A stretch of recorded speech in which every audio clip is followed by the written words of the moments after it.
Hello, welcome. Welcome. Sorry I was a little late, although I wasn't, but I did have to do things last minute, so the starting screen went on for a little longer than I want it to be. I'm so big. But yeah, hi, welcome. I'm Aries, and today we are reading not The Disabled Tyrant's Beloved Pet Fish, but Remnants of Filth, aka Yu by Meat Bun. I'm so excited. Oh man, I'm so excited. I do have tea. I had to do a lot of last minute things, so I am a little bit out of breath. as I usually am, to be honest. But yeah, let me catch my breath, take a sip of my tea if it's cooled down enough. Just your average chamomile tea. Okay. And let me hit my PC so it's not so loud. And yeah. I am excited for this book because I know it's got a lot of angst. And it's really sad and fucked up, and that's just what I like. If at any point I think it might be getting too, like, gore and stuff, that's allowed. Not safe for work stuff, not so much allowed on here. But if any of that comes up, I don't think it does in this book.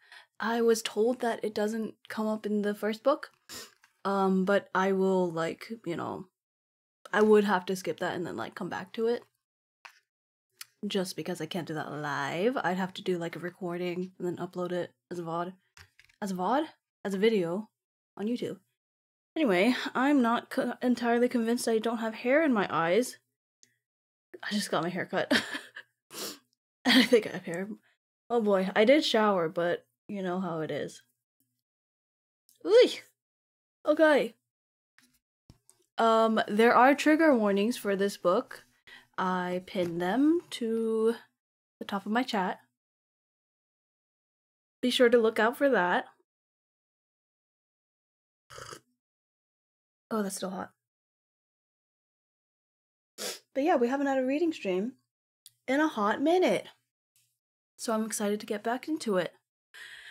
It's kind of hot in here. I'm going to turn the AC down just a little bit. Yeah. Okay. Okay, by the way, this book asset, this arm, is by Dragon Knight. At Drakont. So with a K. Drakont Knight. Knight. Just to give credit where credit is due. It's very lovely. They have a whole bunch of arm assets that I'm probably not going to use most of them, but this one is essential. So that's what we're doing. That's also why I'm so big, so you can't see the cutoff. But yeah. If you don't like it, let me know. And I could just put it away and maybe get a podium. But for now, this is what we're working with. Alright. Let's fucking get into it. I'm ready. I'm not ready. I'm stalling a little bit. Oh boy. Oh boy. Oh boy, oh boy, oh boy. Oh, sleepy. Okay. It starts on a prologue. Yeah, it starts on the prologue. I am going to have to get used to these names. Oh boy. Oh boy. Sorry, I'm scooting up a bit more. Oh boy. Chonghua. That's easy. Oh boy. Oh my god, okay. I'm not ready.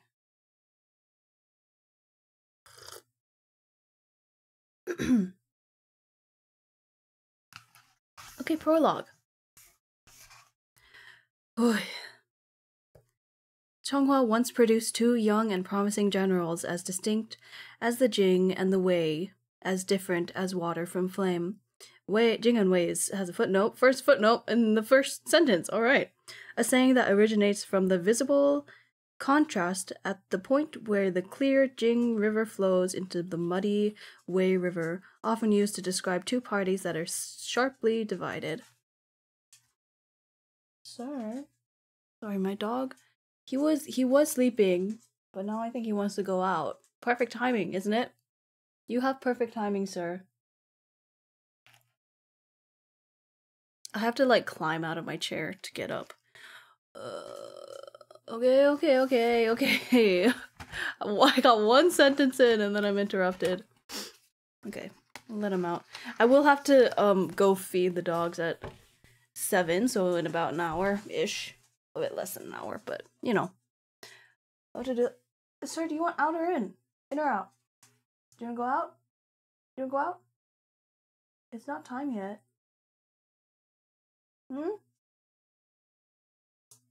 Okay, I'll let you out. Ugh. Climb out of this. Oh, jeez. Okay. Go out. It's really not time yet, though. Hi.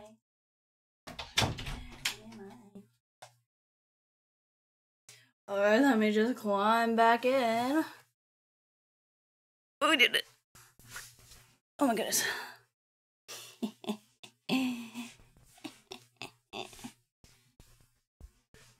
I brought my armchair up to my desk so that I can be comfy. But yeah. Let's go. Fucking hell. Alright, we're off to a great start.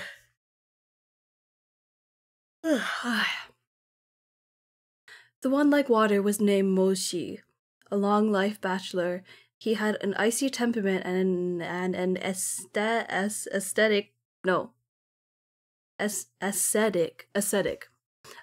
air. The army had a betting pool regarding when General Mo would sacrifice his chastity, and it had long since grown into a fortune that could make any beggar rich overnight. Moji remained a cornerstone of Chonghua's strength. Oh boy. The one like fire was named was named Gu Mang. Or actually, wait. I'm gonna look at the name guide just in case. Mang.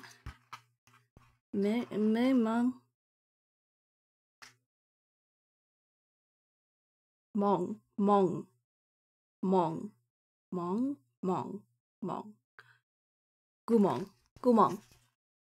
Okay. No one like fire was named Gumong, a perfect gentleman. He had a warm personality and smiled often.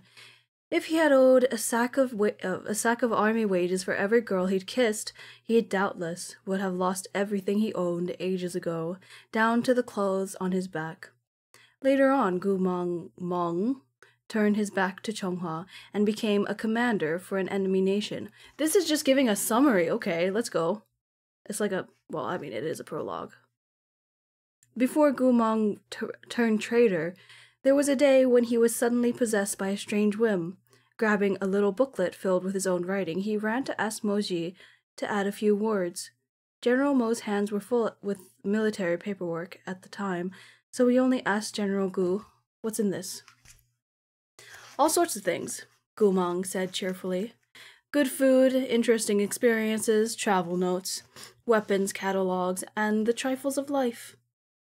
Moji accepted the booklet, took up his brush, and dipped it in ink to make his comments. "I also wrote about you," Gumong added with a smile. Moji had stilled as he looked up at Gumong. "What about me?" "I wrote a little about our past," Gumong earnestly replied. Moji didn't say another word. After staring at Gumong for a bit, he lowered those long lashes and expressionlessly inscribed 2 sharp and icy lines of formal script on the first page. "This book is forbidden. Transgressors will be punished." My guy is censoring shit.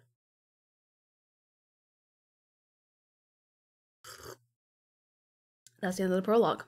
that's the end of the prologue, and we get to read the first chapter, called Stain. That's fine. That is so fine. I'm fine with that. I'm fine with that. Is angst already starting? Cause looks like it a bit. Okay. Stain, Chapter 1. At dusk, a light flurry of snow began to fall on Chunghua's border until it gradually blanketed to the ground on a layer of pristine white. The wheels of lumbering carriages and the feet of passerby left even trails across the expanse. The meat pie seller, Wang shouted with all his might as his breath puffed out in dense clouds. Meat pies, fresh out of the oven. He clanged the gong next to his oven, and he peddled his goods. There's nothing thicker than the pies I bake, other than Gumong's face. Come here and get yours, quick. Oh boy, this is sounding very... like... MDZS. MDZS? Modazushi. At the beginning of Modazushi. Sounds like it.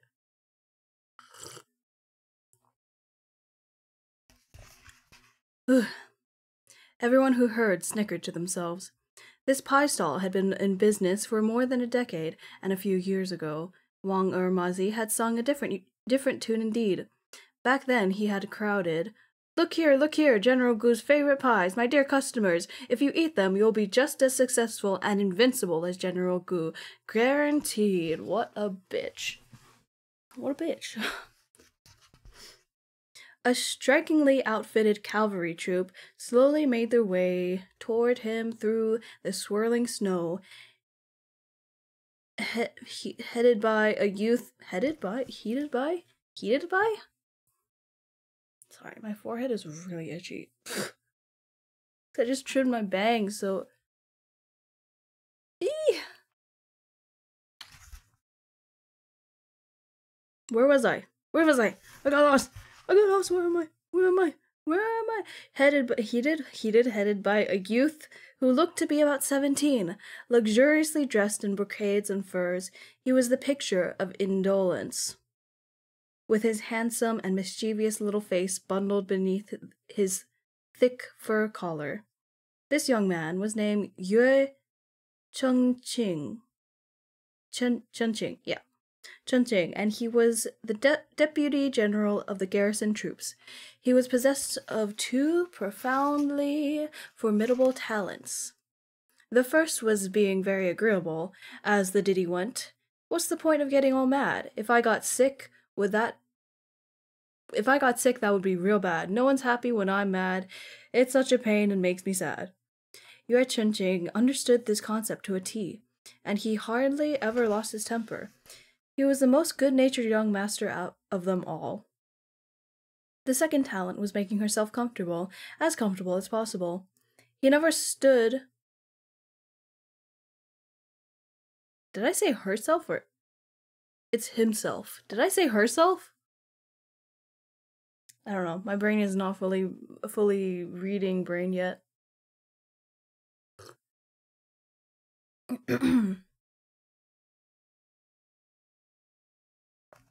The second talent was making himself comfortable as possible.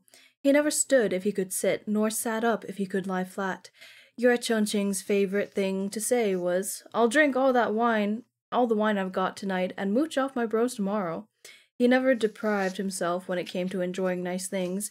He downed all his liquor the day he received it, and took women to bed without wasting time to talk. Isn't this guy like 17? Yeah, about 17. Boy. What the fuck is that? Someone's making weird noises outside.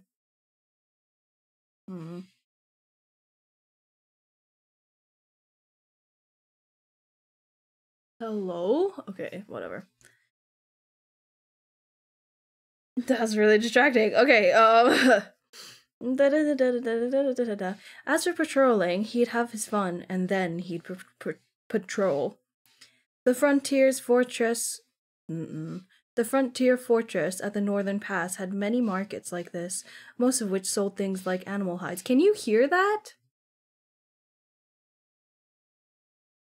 Because that's really annoying.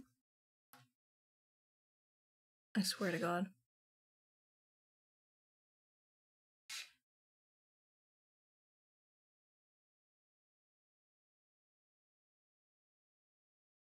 I'm gonna lose it. I'm gonna lose it. Okay. No more of that. Okay.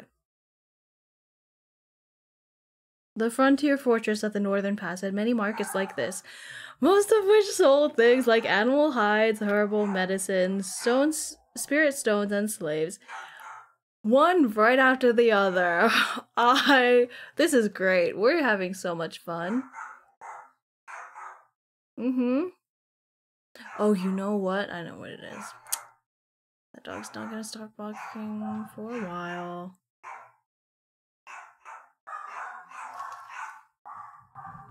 This is what happens when I stream on a Saturday. I usually do reading streams on Fridays, but this is what happens when I do things on Saturdays. Ugh. Okay. These plates were terribly interesting, but compared to the bitter tedium of army life, they made for a decent way to pass the time. I'll take that 7-tailed spirit cat. Go buy that Gu-ho-nyao tail feather for me, too. I don't know what that means. The tumbleweed at that stall looks good. It'll definitely make effective wet medicine. Give me 10 baskets. As Chun-Ching walked, he directed the retinue for my Brits, retinue following him to purchase all sorts of goods. Although the members of the retinue felt uneasy seeing him shirk his responsibilities, they couldn't say much to a deputy guard. To a deputy general. Over the course of his walk, Chun-Ching. I'm gonna get it. It's gonna roll off the tongue real easy. Chun-Ching began to feel a little hungry and looked around for something to eat. He suddenly heard Wang Ermazi shouting in the distance, his raucous voice ringing through the snow. Meat pies for sale, meat pies as thick as Gumong's face. Come here and take a look. Upon hearing this sales pitch, the corner of Chun-Ching's mouth twitched. This guy has the guts to use Gumong for his own ends?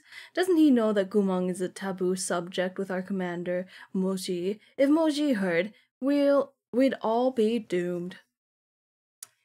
Chun-Ching quickly led his horse forward and was about to scold the man when the strong, savory aroma of the meat pies hit him in the face.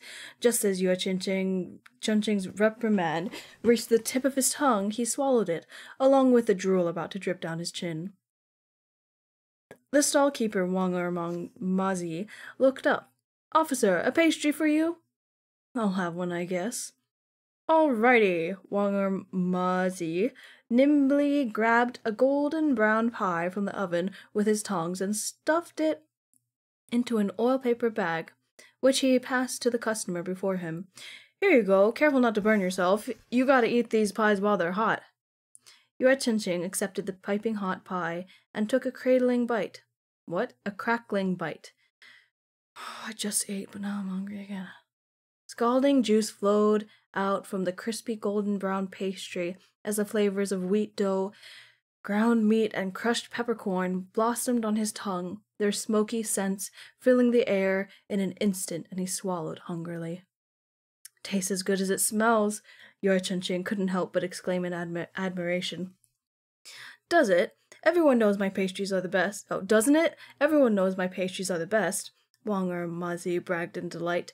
No matter how famous Gumong got way back when, he always came to my stall and ate a batch as soon as he returned to the city after a battle. Eee. Once he was done boasting, he made sure to add indignantly, but if I'd known that Gu asshole would turn out to be a two-faced traitor, I'd have put some poison in those pies and nipped that in the bud for the good of the people. Be careful with that kind of talk, Yue Chen said as he chewed. Also, you'd better change up that slogan of yours. Wang Ermazi's eyes widened. Why's that, officer? Doesn't matter. Just be good and listen to what this officer says. Yue Chen took another huge bite of the meat pie, his cheeks bulging. We'll be going to war with the Lao Kingdom soon, and I'm afraid our troops will be stationed here for a good long time. Watch out, if you keep shouting about Gumong all day, he snickered. You might end up jabbing a certain dignitary right where it hurts. The dignitary Yue Chunqing spoke of was, of course, their commander, Mo Xi. I'm sensing a misunderstanding. I'm sensing misunderstanding plotline.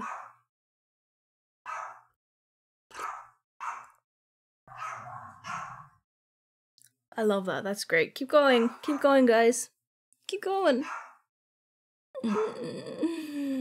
Beautiful. Okay. We're just gonna read over it. Sorry if it's annoying, but I only have a certain amount of time I can do this for. Where were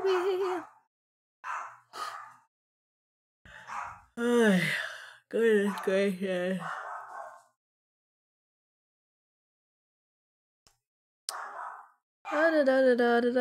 Commander Moji. Moji granted the title Jihejun. Jihejun? Jihejun. We're going back here. We're going back to the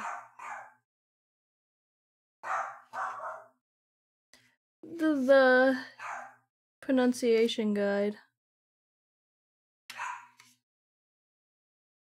Although I don't think they have one for this.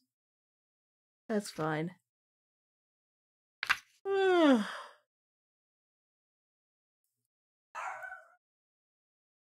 Very tempting.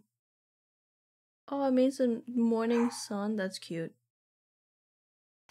Okay, whatever. They don't have that. Okay, granted by the late emperor, had been born into the prestigious Mo clan. This clan had produced 4 such generals, including both of Moji's grandfathers, and his father. Both of his fathers. I love it. Having come from such a remarkable lineage, Moji's innate spiritual power was, of course, extremely potent, and after studying under the Cultivation Academy's most severe elders, he'd attained the highest rank of general and commanded hundreds of thousands of soldiers.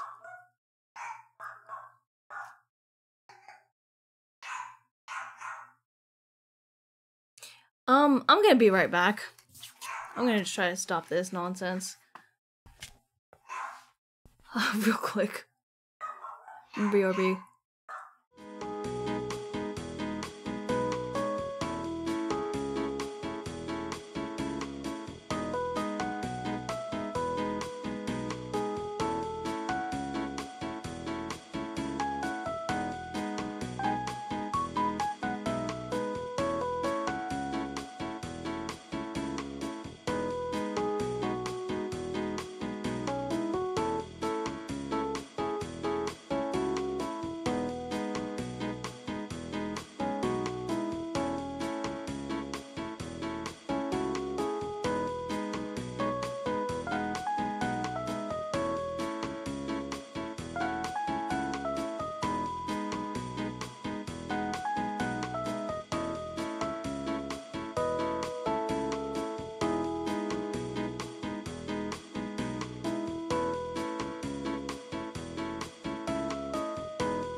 So that did nothing.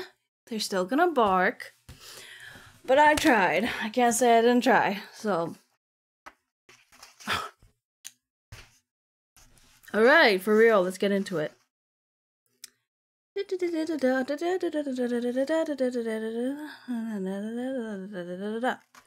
And he was a mere 27 years old. Due to his family's circumstances, Moji's temperament was as cold and sharp as a knife's edge, and he was ever decisive and determined. His father had often warned him, "Overindulgence will blunt your blades, so do your work and ignore the maids." Why does it rhyme? Tell me why it has to rhyme. Tell me why, 'cause I don't like that.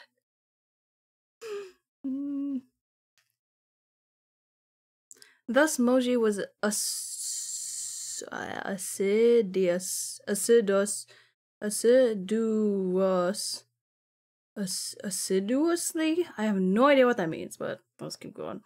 Thus Moji was assiduously ascetic and self-disciplined, wholly free from corruption. One could have said that he'd lived 27 years without ever making a single major mistake. Except for Gumong. For Moji, Gumong was like ink on paper or mud in snow, the suggestive smear of blood left upon the pristine white of a gentleman's bed sheets. He was the stain on Moji's life. That's an image. That is definitely... Wow.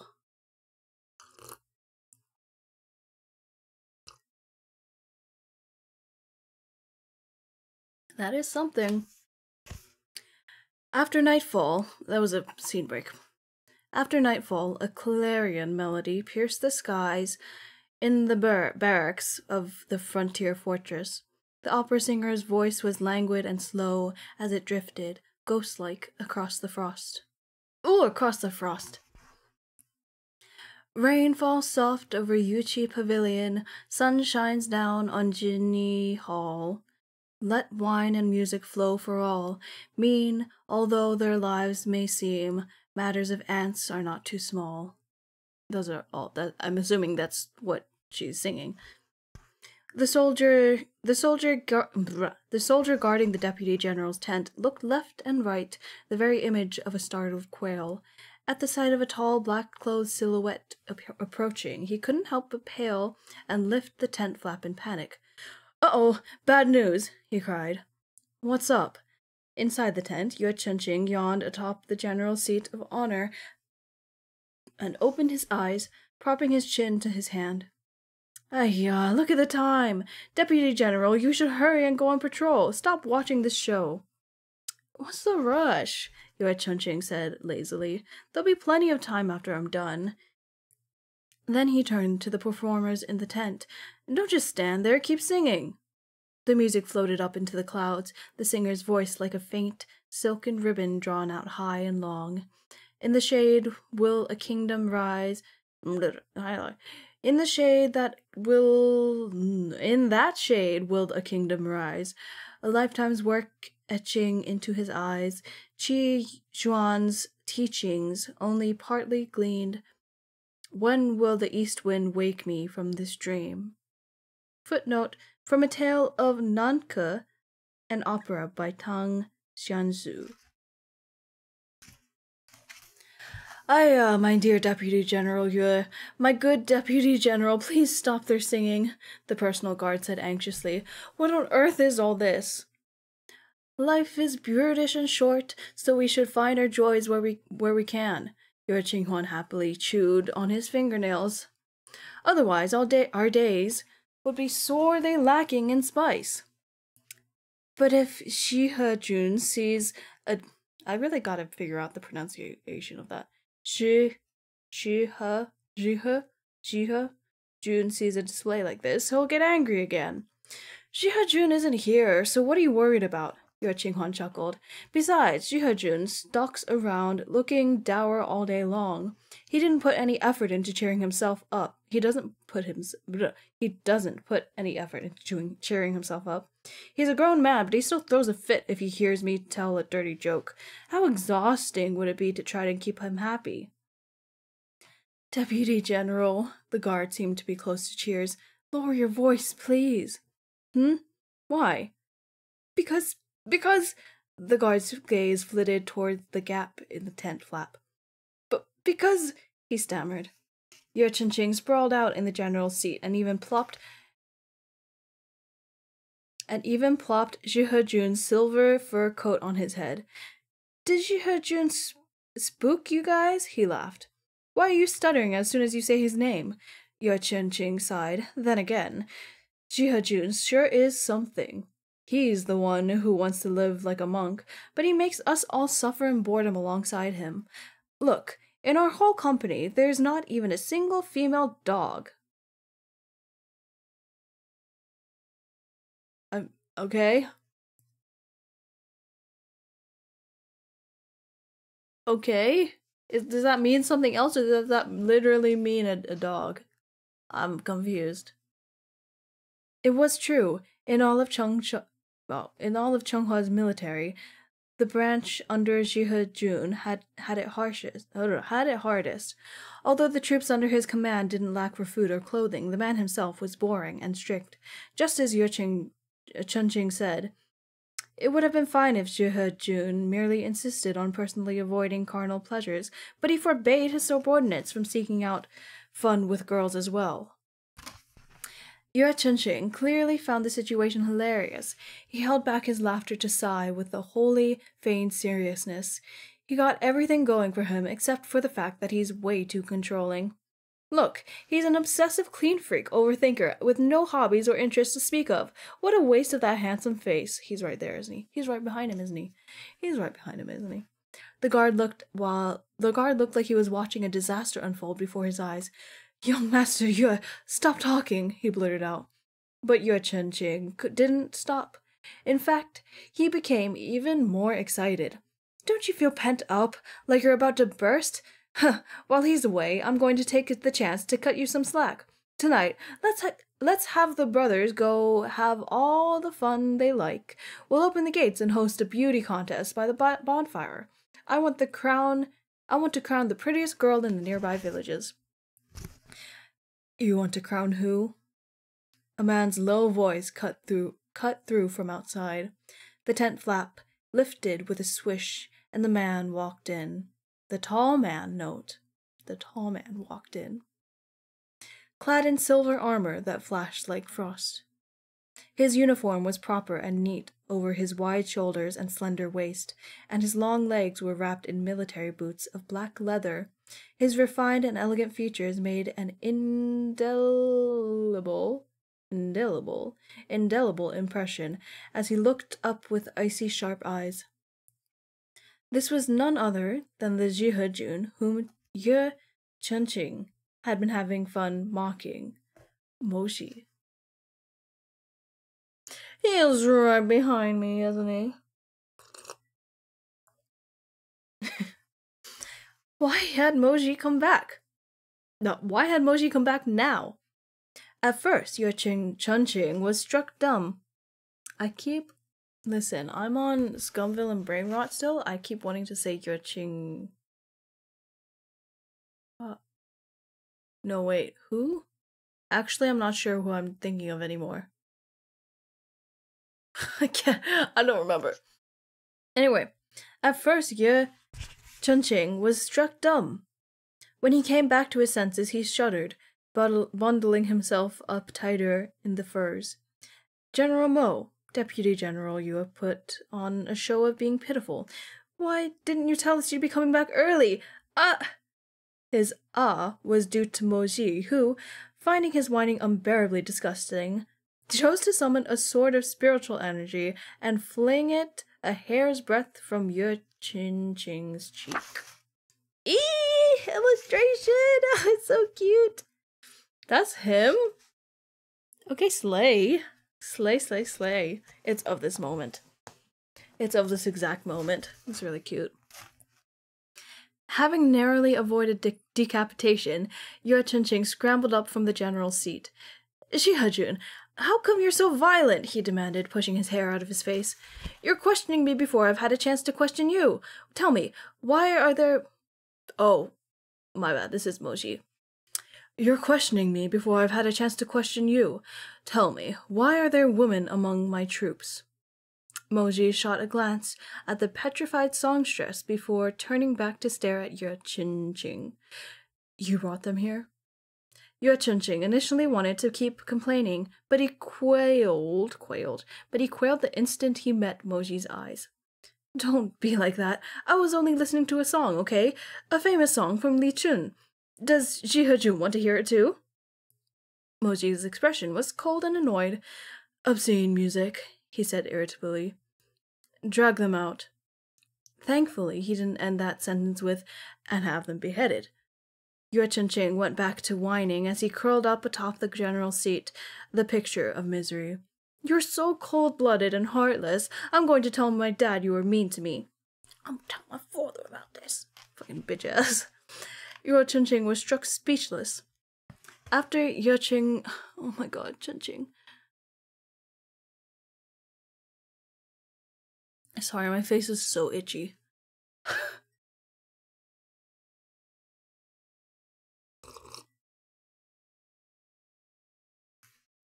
After Yue Chin-ching left in sulky silence, Moji sat down alone in the tent, stripping off his black dragon skin gloves. What? He pressed pale, slender fingers to his temple and slowly closed his eyes. In the lamplight, he looked almost ill, his complexion sickly and pallid. That, paired with the restrained ruthlessness that always lingered in his eyes, made him look even more worn down. He looked as if many things weighed on his heart. Not long ago, he'd received a secret letter from Chonghua's imperial capital of urgent importance. A massive, personally written... What? Oh, what the hell? A missive? What is a missive? Guys, what is a missive? I don't know what that is. A missive personally written by the current emperor of Chonghua and affixed with a blood seal that only Moji could open. After this letter was delivered, Moji had to read it 3 times over to be sure he hadn't misunderstood. Gu Meng was returning to Chonghua. Even now... oh, need more tea.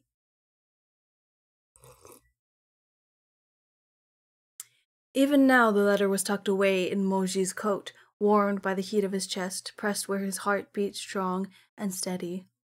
Gu Meng was returning to Chonghua. This news was like a thorny bramble caught in his ribs, and it filled him with a prickling pain.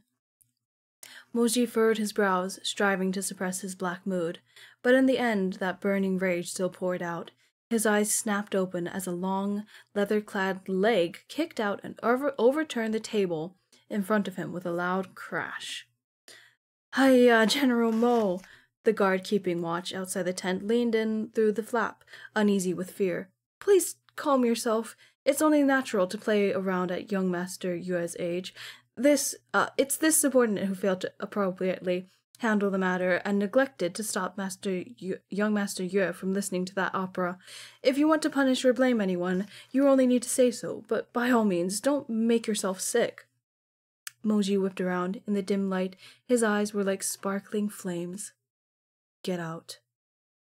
Silence. No one is allowed inside without my express permission. Yes, sir. The tent flap lowered again, leaving a terrifying stillness on either side. The only sounds were the wails of the northern winter's wind, the movements of soldiers in the distance, the soft crunch of snow beneath military boots, and the whinnying of the war horses in the spirit beast encampment.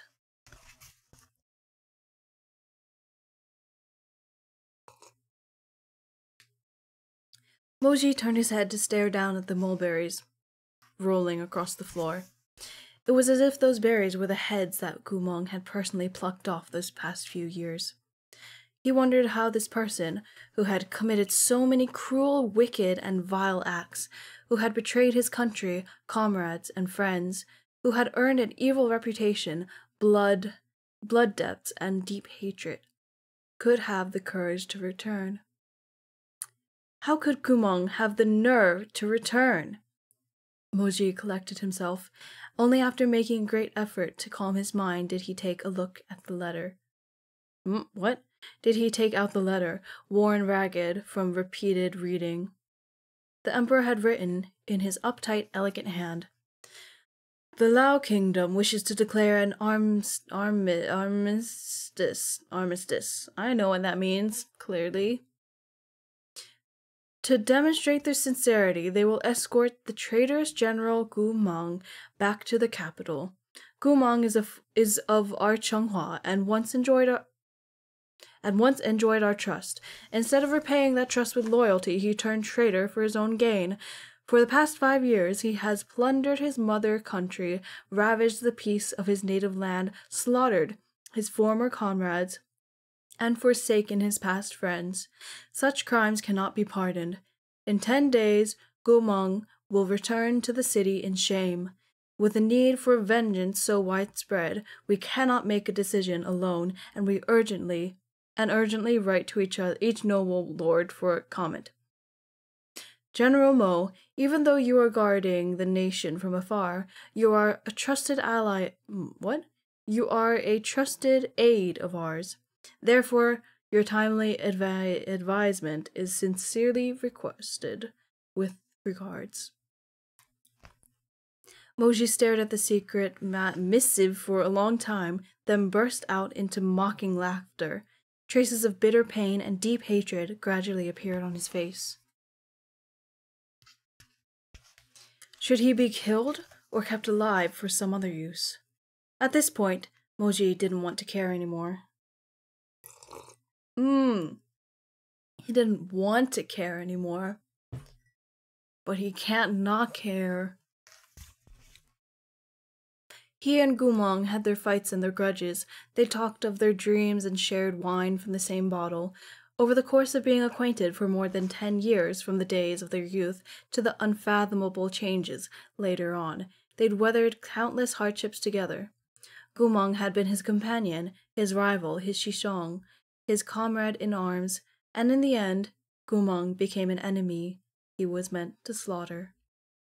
The relationship had been doomed to fragility since the beginning. After Gu Meng turned traitor, Moji broke off with him completely, turning his back without hesitation on years of friendship. Nowadays, when people spoke of this, they'd probably all said something like, "General Mo and Gu Meng, they're as incompatible as heaven and earth, water and fire, and a saint and a savage. Even love rivals would get angry at the sight of each other, let alone those two fighting on opposite sides of a war. They're sure to be at each other's throats for the rest of their lives." In some ways, I'm sure they will be. I'm sure they will be. Deeply distraught, Moji refused to think on this matter any further. Taking up the brush, he held it poised above the paper. Halfway through the words "execute," his hand shook. Ink soaked through the silk paper. A faint sound of a clay June started up outside of the tent. Some little brat must have been feeling homesick. He filled the entire encampment with melancholy yearning as pale frost dusted the grounds. Why did that get me? That was so good. Moji fell into a momentary daze, his black eyes flashing with an unreadable light. In the end, he cursed softly and flung down the brush to grab the secret missive. Flames burst from his palm, reducing the letter instantly to ash. As the ashes danced in the air, Moji exhaled, forming them into a messenger butterfly that could travel 1,000 miles. This subject once protected and recommended Gu Meng. Oh, wait, is this what he's writing? Okay, shit. Hang on.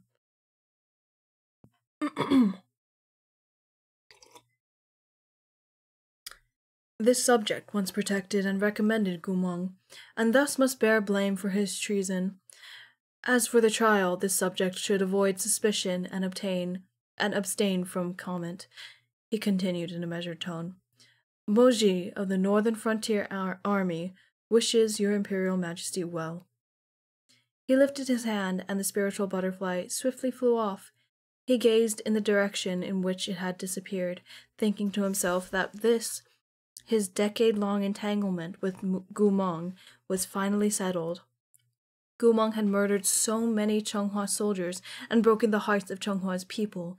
Now that he had outlived his use and the enemy kingdom was sending him back, the officials of the court would, of course, rush to take revenge.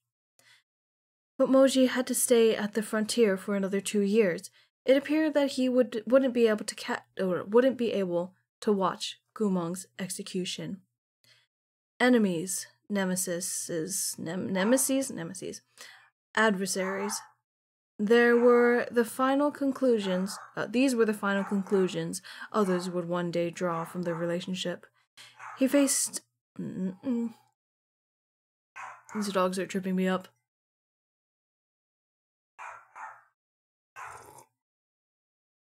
We are not going to stream on Saturdays again.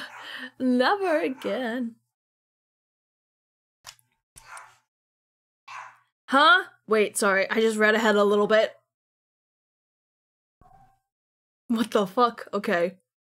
I need to wait for the dogs to stop barking so I can read this next sentences. These next sentences, okay? Just take a deep breath.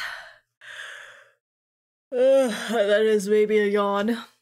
A deep breath that maybe turns into a yawn. Okay. His face devoid... God fucking damn it. God fucking damn it. God fucking damn it. God fucking damn it.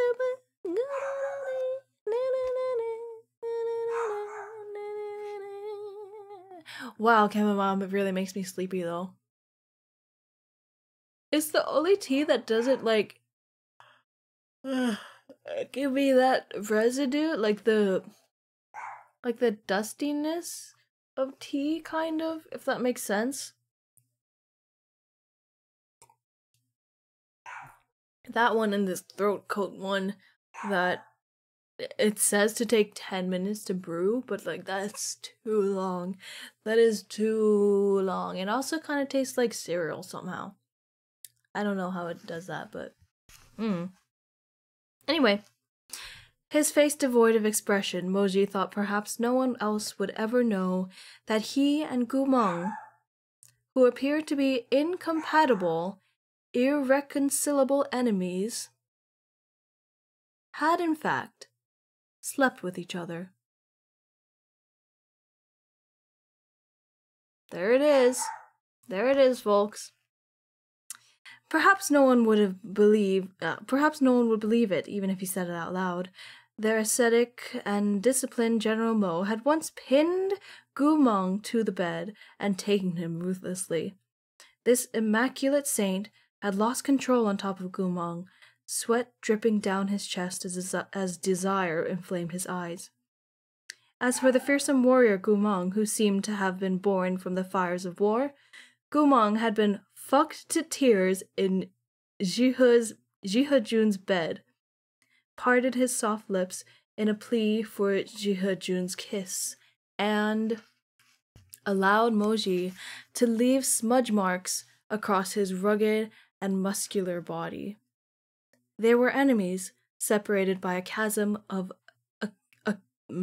accumulated... Oh, why can't I say that word? Accumulated hatred only death could resolve. But before this had come to pass, before they had parted ways, these two youths had once been passionately entangled until love became one with desire, until they were loath to part. And that's the end of the chapter. That's a good first chapter. Holy shit. Holy shit. That's a lot. That was beautiful. It felt like a lot, but not too much at the same time. Okay. I don't know how long we're gonna be going. I don't know how many chapters we're gonna make it through. These chapters are relatively short. Yeah, they're about the similar length of like the Disabled Tyrants one. But we did get off on a rough start. rough start. So we might only get through like 3 chapters maybe. Anyway, I have to go feed the dogs for a second. And I will be back in 5-10 minutes. Probably 5 minutes. Okay, BRB.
Alright, hello, I am back. Sorry that took so long.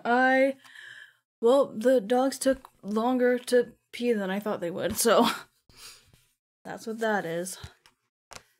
Boy oh boy, chapter 2. We're already getting into it. Chapter 2 is called Gumong Bears It All. All of it. Just all of it. That's fine. Sorry, I'm scooting up again. Boy. Okay.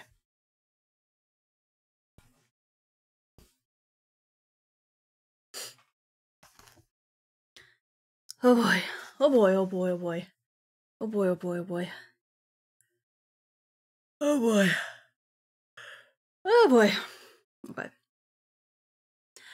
Not long after Moji received the secret missive from the capital, the Emperor of Chunghua finally announced the news of Gumong's return, along with how he would be punished. Wang Shujun would be granted complete control over him. The news spread like wildfire across all of Chunghua. Although Moji's army was stationed all the way from the northern frontier, they nevertheless found out a mere 3 days later. The northern frontier army exploded. On the surface, they were as solemn and calm as ever, but during breaks between patrols, almost everyone started weighing in. Moji saw it all, and for once, he didn't stop them. He thought it perfectly normal for that these soldiers would feel dissatisfied after all. After all, the Northern Frontier Army had once been the invincible army of Gu. A healthy majority of the soldiers had once risked their lives alongside Gumong. Their feelings about him were extremely complicated. Though their loyalties remained unquestioned, they had once wholeheartedly sworn allegiance to their commander, Gumong, even though that same Gumong had once dubbed them the Wangba Army. Seriously, that wasn't a joke. Wangba as in tortoise, and Wangba as in bastard. Oh my god. Before Moji took over, this army's roster had read like this. As such. Liu Dazhong, soldier of the Wangba army. Zhang Dayan, squad leader of the Wangba army. And so on and so forth. Bastards all the way down the line. First on the list had been Gumong, commander of the Wangba army. Logically speaking, no one would want to enlist in an army with such a vulgar name, but that concern hadn't borne out. At the time, Gumong had been the most illustrious general of Chonghua. Most of the well-known generals were constrained by their own challenges, obligations, or pretensions. But Gumong was different. Of course he was different. He was slave-born. He had no father or mother, no worries or cares, no eager to lose, nor any fear of death. If all the Chonghua's noble young masters took off their clothes and stood in a row, Gumong might not have been the most muscular, but he definitely would have had the most scars. He had fully deserved the title of Chonghua's Beast of the Altar. In those days, Gumong's deputy had always reprimanded him at the sight of his wounds. "You're the commander! Why do you always run to the front? Don't you know how to dodge?"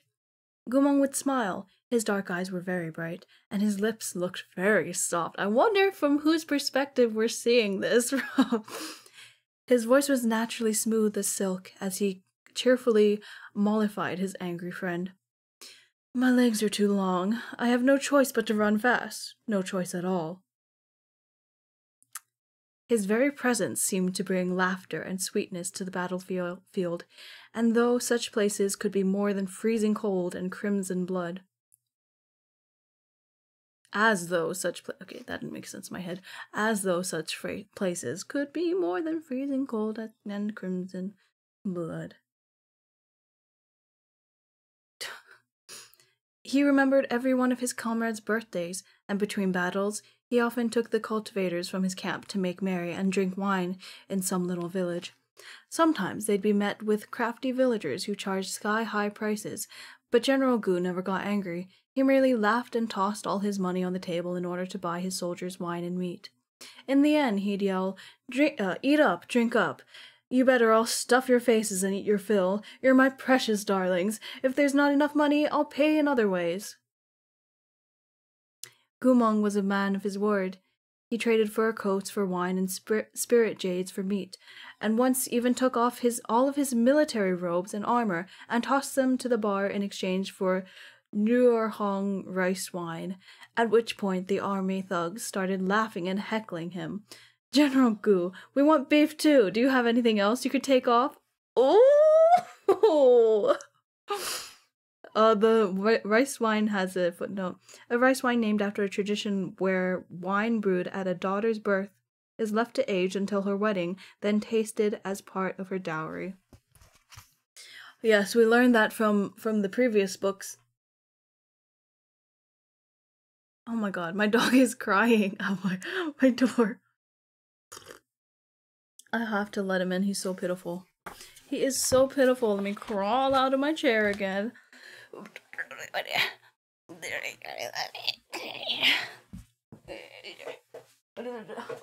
Invite him in.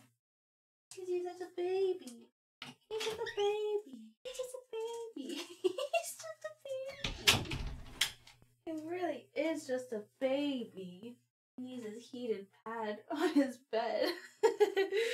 Oh, he's so baby.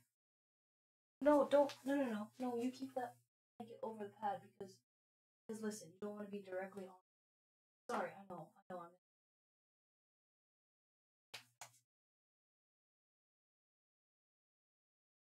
Okay. Oi. Don't take it off. Okay, he's good. He has like his donut bed, and then we have a heating pad on top of it, and then I put a blanket over that so he won't be directly on the heating pad. So yeah, he really likes to be warm and toasty. That's his favorite thing in the world. It's what he lives for. He genuinely doesn't live for anything else, I think. He loves sunspots and he's so cute, but he does make himself sick from it.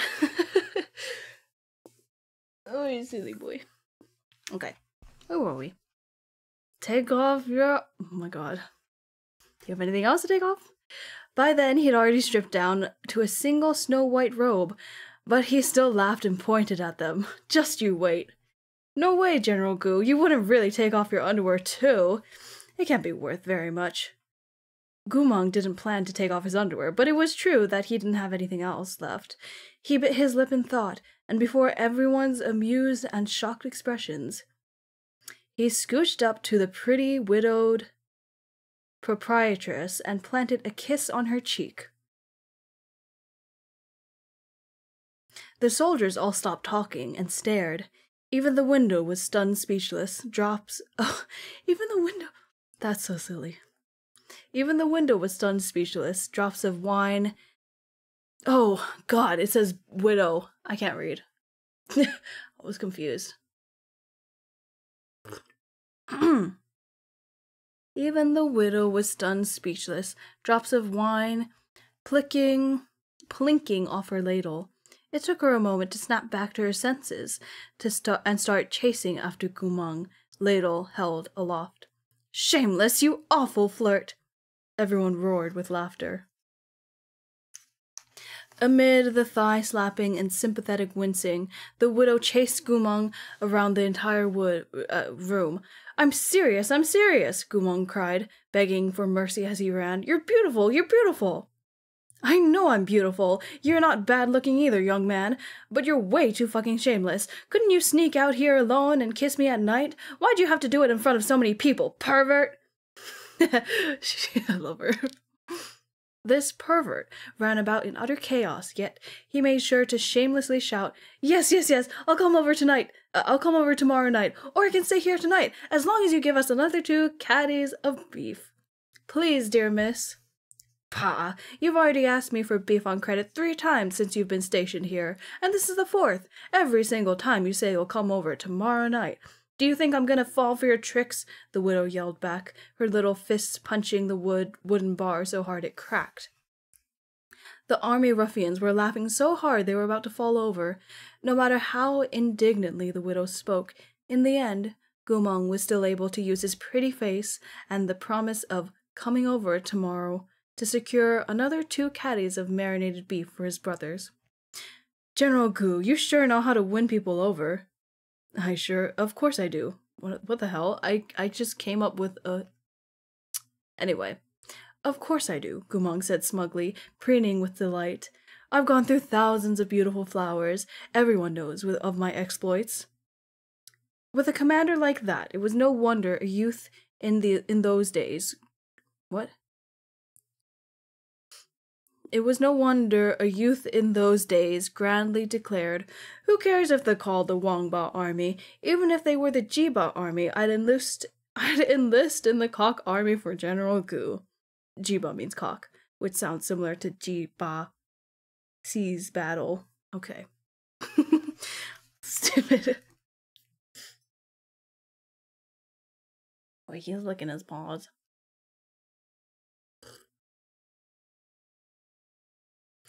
His friend standing next to him turned up his nose.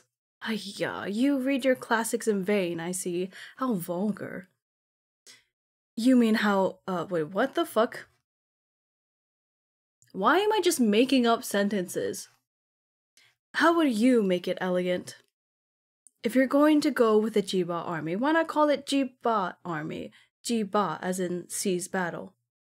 "What a good name!" the youth exclaimed in admiration. "I like it." "No way, I just made that up. Who would like the name, what? Who would like a name like Jiba? Wouldn't you find it embarrassing? Go ahead and try it if you don't believe me. Even a dog would get mad even a dog would get mad at you if you called it that." The youth laughed.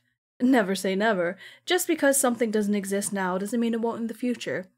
If even an imperial army can be named Wangba, I don't think it's impossible that something else might be called Jiba in the future." Is this a reference to... I'm not sure if this happened in the other book, but is this a reference to... Okay, no, I'm not.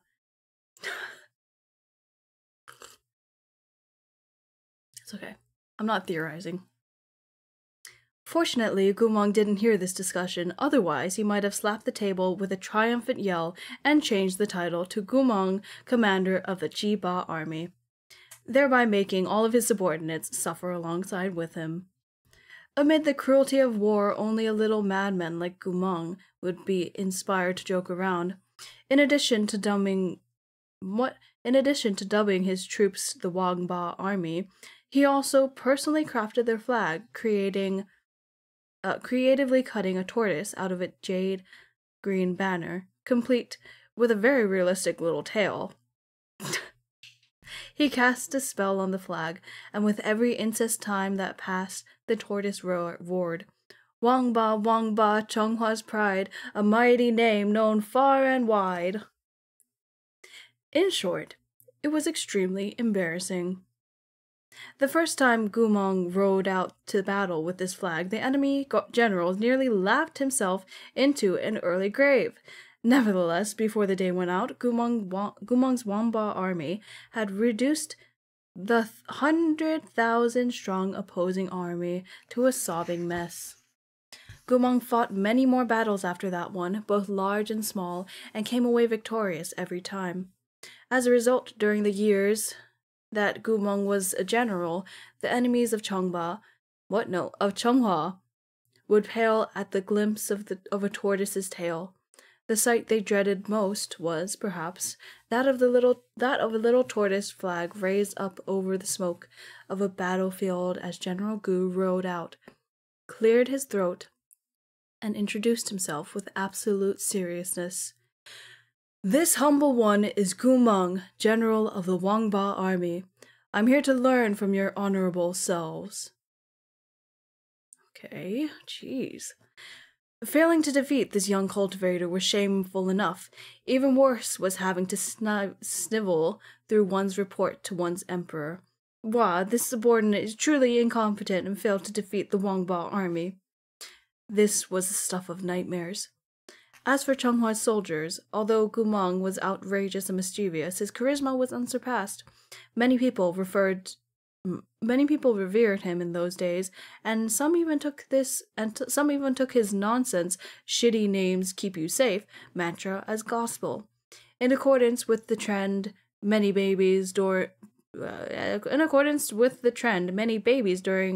during that time had the misfortune of being given shitty names. Chu Strong Root, Geng Zhang, Zhu Iron Pillar, Ti. This is really silly. Tia Zhu, Zhang Aching Balls, Dan Tong. When Moji took over the Wangba army, the first thing he did was change its ridiculous name. He would never allow for his enemy on the military roster to become Moji, general of the Wangba army. Absolutely not. And so the Wangba army was renamed the Northern Frontier Army and assigned to Moji's command.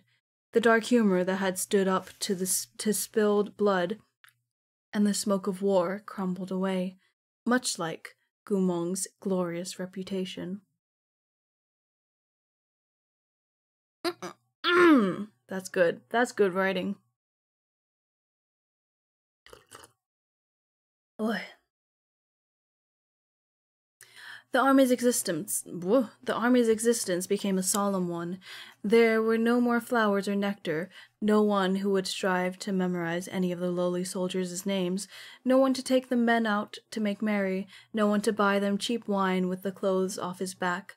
Battle regained its absolute and pitiless severity. An eternal winter had arrived. Although most of the Northern Frontier Army hated Gumong nowadays, perhaps the past was the reason they couldn't feel quite the same way ordinary civilians did when they spoke of him. This was especially true of those old soldiers who fought in the Wangba army with General Gu. Every time they said his name, a hint of something unreadable rose in their eyes. I really didn't expect him to end up like this. Everyone knows Wang Shujun's cruelty. I'm afraid it's an awful sign that His Imperial Majesty is letting Wang Shujun deal with him. He'll definitely die a horrible death. A man of ambition wasn't necessarily disliked, but a traitor was certain to be. Oh my god. Dude, no, you can't just lie on. Oh my god, he's trying to get the blanket up. No, you can't just lie directly on the heating pad. I swear to God, your fur is gonna burn. No. Up.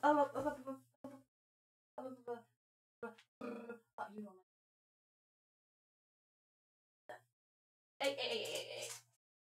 Sir.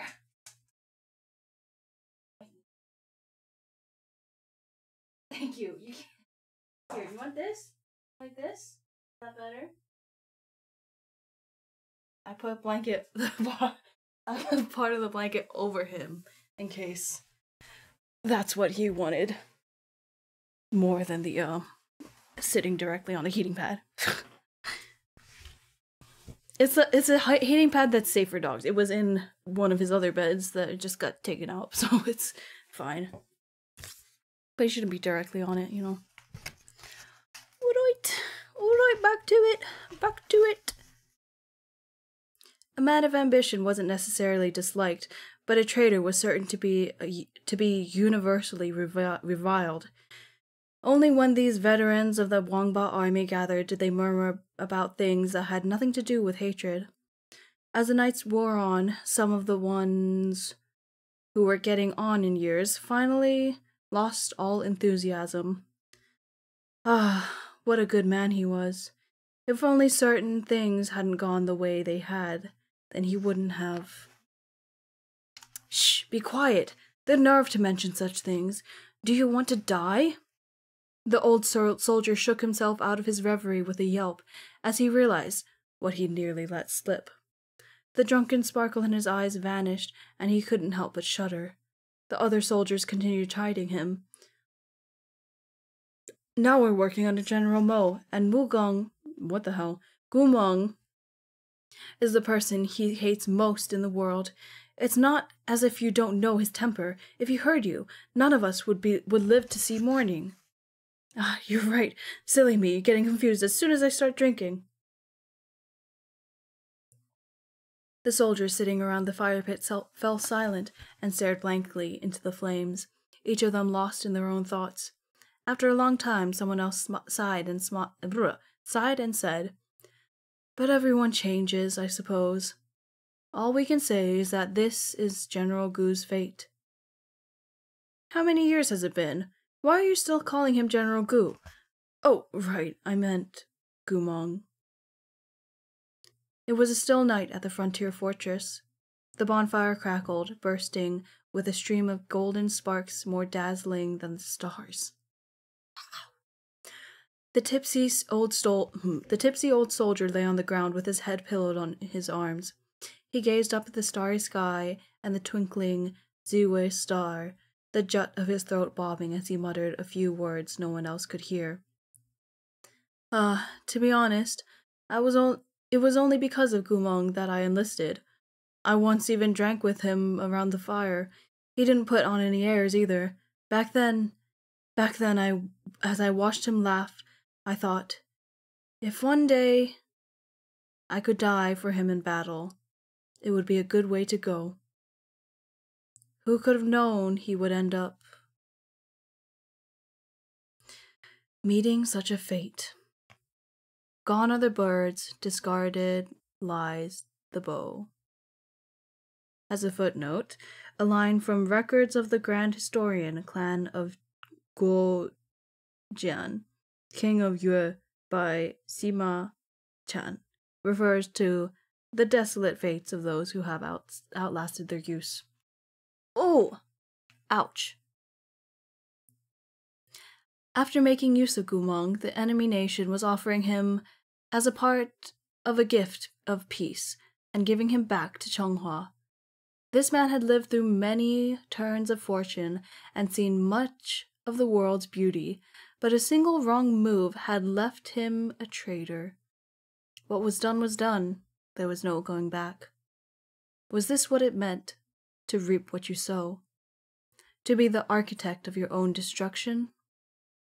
Returning to the topic at hand, although Gumong had come into a cruel fate, he had only himself to blame. It satisfied the people to see him unwanted by either side. For a while, almost everyone in Changhua eagerly awaited Gumong's end. Whether he was to be beheaded, given death by 1,000 cuts, boiled alive, hacked to pieces, or drawn and quartered. Even a little girl who had just learned to speak could lisp psychophantically. I have no idea what that means. After the adults. Doesn't mean like repeating. I don't know. We can't go easy on that disgraceful pighead. Sorry. That's the disgraceful with a W. Thus Gumong, General Gu, Chonghua's former heroic commander, Moji's arch-enemy, the legendary man who had once been praised as the beast of the altar, had so pathetically become a disgraceful pighead.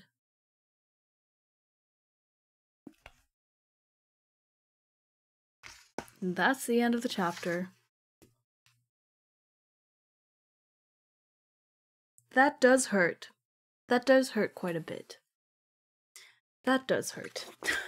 I need to know more, and I guess that's what we're here for, but I need to know so much more. Oh my god. This is... Can I just say, Meatball has beautiful writing and describes scenes like... what am I saying? Like, environments and atmospheres so beautifully when she needs to, you know? Like that whole lying under the stars and with the fire crackling and oh my god. That was beautiful. I was right there and I was in that man's body feeling all the things he was feeling. Oh my god. That was so good. Chapter 3 is called Old Hatred. Old Hatred, and I think that will be the last chapter for today. It's about like, what, 10 pages? 10, 12 pages? I think we can get through it. Alright. Old Hatred. In the blink of an eye, the Northern Frontier Army had spent 2 years guarding the border. 100,000 troops set up camp for the night by the Fushui River. After one more long day of travel, they would return home in glory. The soldiers cooked their meals, fed their horses, and washed their clothes as a rosy sunset glimmered over the river's surface. See? That's beautiful! I'm right there! The light shone down on the spirit beast lying down by the river, and the men bathing in the shallows. Yo, help me scrub my back. We'll be going home tomorrow, and if I show up covered in mud, my mom's gonna curse me right to death. Good, you gotta help me shave later. I can't get it right on my own. Vain stinky brat. 3 years of marching, and I've never seen you care about your looks. Be honest, are you in a rush to go home and see that girl of yours?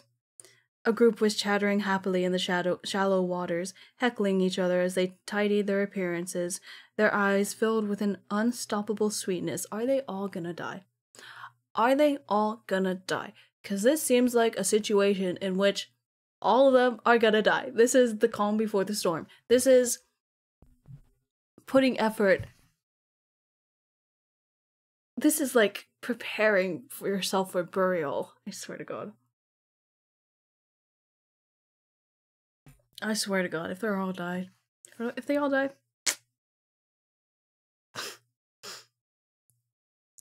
Clad in robes from their mothers' hands and the subject... Clad in robes from their mothers' hands, the subjects of those yearning dreams, these faraway sons were returning home. Yearning Dreams has a footnote from the Tang Dynasty poem Song of the Faraway Sun by Meng Jiao, and 4 Songs of Longji 2 by Chun Tao. Okay, got it. They would carry out their duties as they ought to, whether it was honoring their parents or marrying a wife. All of them had futures to look forward to. I know what that means. Moji was likely the only person in the whole army who had no such hopes. His parents were dead, and he had no wives. The entire capital of Changhua longed for his return. But in a city ablaze with lights, not a single lamp was lit for him alone. Ow! Ow! Oh my God! What the fuck? That hurt so bad! Jesus. Thus, Thus, Moji's manner was as aloof as ever. His pale lips pursed beneath that handsome, defined nose. Even though the battle fires of the past few years had gone out, their dying embers remained in his dark eyes. This made him seem all the more ruthless and repressed, as if he'd walked right out of a snowy night. As if what constricted him wasn't his armored silver belt or his leather military boots, but rather rule and regulation. You're holding the book like you're... Hey! Listen, I didn't make this arm asset. But also, I think it fits. I think it's very fitting. Oh yeah.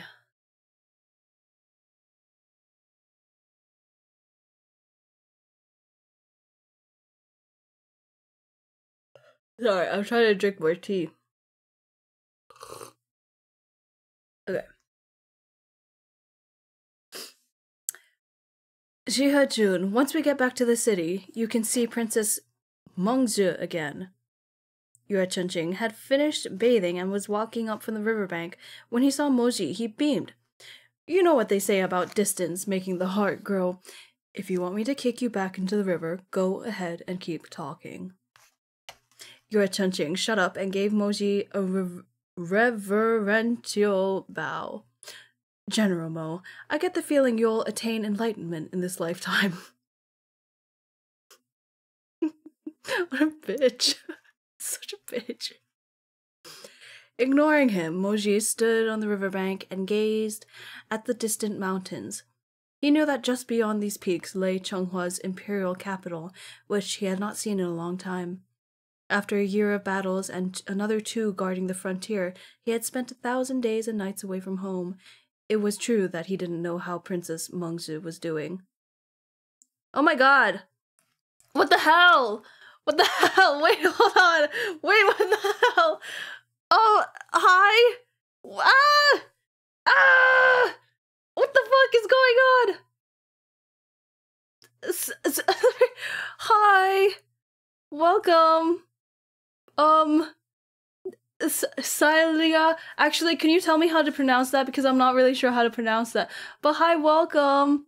Welcome, welcome, welcome! Jesus Christ. I really wanted to be there for your debut, and I'm sorry I couldn't make it, but I did have, unfortunately, I had plans today.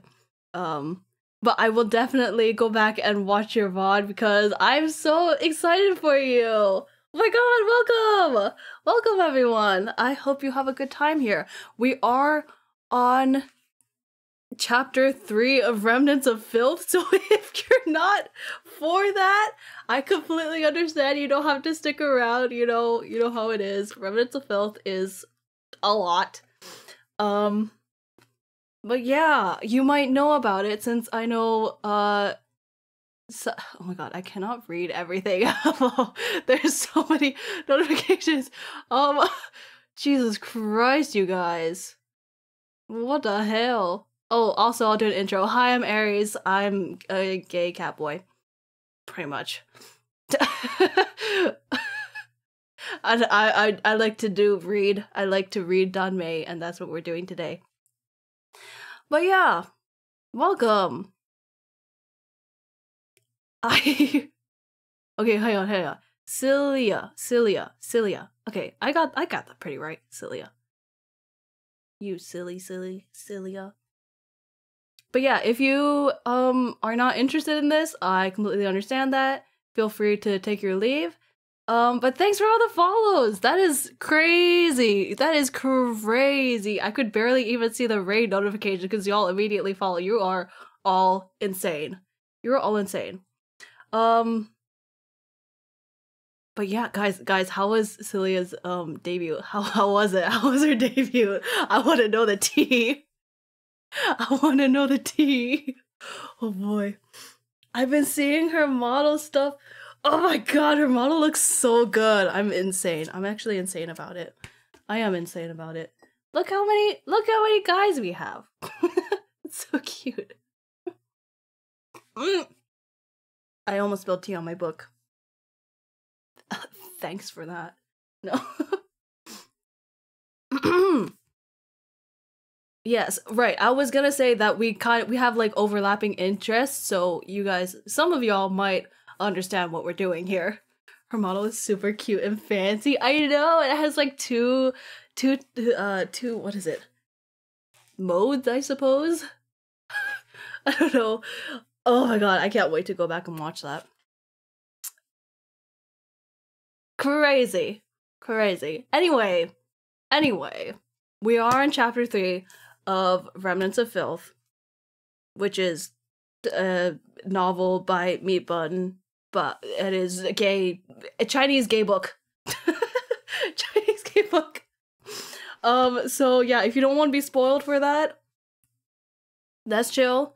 I have a pinned message, it should be still pinned, of the trigger warnings if you're still interested and don't mind like missing the first 2 chapters. But yeah, is it still pinned? I really hope it's still pinned. Hey cat, look, is it still pinned? Is it still pinned? Or is it? Oh my god, I can't see anything. I can't see anything. Okay, no, I got it. But yeah, trigger warnings are there. It is a lot. But I've heard it's not even as bad as, like, as, oh my god, I can't see anything. I can't see anything because I pinned my message. Okay, it's fine. It's not as bad as, Urha, so... to me, Urha was fine. Well, the first 2 books that I've read. But yeah. We're reading you. And we shall continue. Thanks for joining. Where were we? I got so distracted. Sorry, VOD watchers. What the hell? What the hell?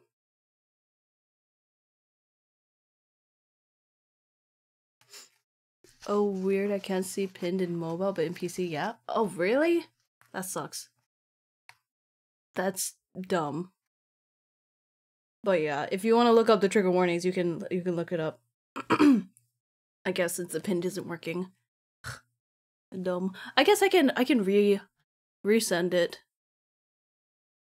Or here's like a link to the trigger warnings, gay people. Here's a link to like the about, I don't know, somebody made like an about of Remnants of Filth, Stains of Filth page, and the trigger warnings are at the bottom. So yeah. I had to rate a look, but I'm so happy I could rate. Yeah, I'm so happy for your debut. Congratulations. Congratulations. Congratulations on your marriage. No, I am very happy for you. I really wish I could have been there, but alas, life happens. I will definitely go back and watch it later. Okay, back to the book. Back to the book. Where the fuck was I? I think we're gonna learn about Moji's past. Did I just turn the page? They carry the duties of the animals. If you want me to kick you back to the river, go ahead and keep talking. General Mo, if you're gonna take life. Okay, I'm gonna start over on this paragraph because I'm not sure where we left off. Right. Reading. Ignoring him, Moji stood on the riverbank and gazed at the distant mountains. He knew that just beyond these peaks lay Chenghua's imperial capital, which he had not seen in a long time. After a year of battles and another 2 guarding the frontier, he had spent 1,000 days and nights away from home. It was true that he didn't know how Princess Mengzi was doing. A woman in my gay book? Oh boy. Oh boy. And as for Gumeng, Moji's eyes darkened. 2 years ago, backstory, yes. 2 years ago, Gumeng had been sent back to the capital as a gift from the Lao Kingdom, preceding peace talks. I'm sorry, did we jump 2 years from chapter 2 to chapter 3? That only happened in chapter 2. What is... Huh? Okay, so we're 2 years later. I see. Wow. Jeez, okay. Somehow, he had kicked up a huge ruckus as soon as he arrived. Ha ha ha. After the city gates opened and the procession came in, what we saw of the renowned General Gu left us totally speechless. It was really something. I'll never forget that sight. Moji still wasn't clear as to what they had seen, although he had certainly heard tell of the situation where he had been stationed. It had... Oh, sorry, there was a comma? I thought it was a period. Where he had been stationed. It had all been fragmented snippets of passing conversations. Besides, the soldiers revered him to the point that the talkative ones shut up as soon as he appeared and greeted him with utmost propriety, performing obeisance. Obeisance? I have never heard it spelled like that. What? Obeisance? And addressing him as General Mo. Moji couldn't say anything to that. He could only nod, stand there for a moment, and coolly walk away. Naturally, when he returned to his tent, what awaited him would be a sleep... Okay, sorry. I got too excited. Naturally, Naturally, when he returned to his tent, what awaited him would be a sleepless night of melancholy, staring at the tent poles as they swayed noisily in the wind. Yue Chunqing had mumbled something within earshot a few times, but what he said couldn't be trusted. Since his stories changed with each telling, Moji was very reserved and would never have asked of his own volition, so even now he didn't know what exactly had become of Gu Meng. He only knew that Gu Meng was alive. That was enough. I love this. I love it. He hates him, but he loves him. I can't. It's so good. It's so good, and it makes me feel. It makes me feel all caps. F-E-E-L, all caps. Oh my god, it's so good. Okay. That was a scene break. Everyone said Gu Meng was Mochi's arch-enemy. There was a rumor in Changhua that went as follows. If the traitor Gu Meng were to be defeated someday, the best end for him would be to take a sword to his neck, because at least that meant he died quickly. Second best would be to be captured and brought back to Changhua, because at least then he'd die successfully. The worst possible conclusion for him would be to end up in Moji's hands in the thick of battle, because that was an end that did not bear imagining. The gremlin noises, what do you expect? What do you expect from me? Oh my god, it's so good. It was said that Moji had prepared 365 methods of torture. Okay. Since such that he could try a new one on Gu Meng every day for an entire year. These would ensure that Gu Meng suffered a lot. Oh, Jesus Christ. Gu Meng suffered a life worse than death. What? I can't read anymore. Worse than the death he would be denied. Ye Chunqing had smiled. I'm gonna take a minute. I'm gonna take a minute to reset my brain. There's too much excitement going on. That's too much. Chill stream, chill stream, chill stream. Whoa, I cannot say his name anymore. Yue Chunqing had smilingly told this rumor to Zhi Hejun himself, hoping to get a laugh. To his surprise, Moji didn't find it the least bit funny. Instead, he closed his eyes for a moment, then scoffed. You think I would treat him like that? It was just a joke. But Moji entirely ignored Yue Chunqing's explanation. He'd been jabbed where it hurt. In that tent empty of outsiders, in that overflowing madness and obsession, he raged. Don't be foolish. He chose to end this, but now he's saying I forced him to it? That I'd take it out on him, that I would make him live a life worse than death? Moji's eyes flashed red as he snapped. Which one of us has been made to suffer a life worse than death? Doesn't he know? Oh! Oh, the good shit! Oh, the good shit! Oh, it's so good! Oh my god! Oh my god, oh my god, oh my god! Oh, he's so sad. He's so sad. I love it when these gay bitches are sad. Oh, the angst. Oh, the angst. Oh, God. Ooh. Yue Chunqing was rendered speechless, and he vowed not to mention it again. He looked like he had been right. Zhi Hejun had been betrayed by his best friend, so even though he still appeared cool and collected from without, within he had been driven to the edge. One more step and he'd lose his mind.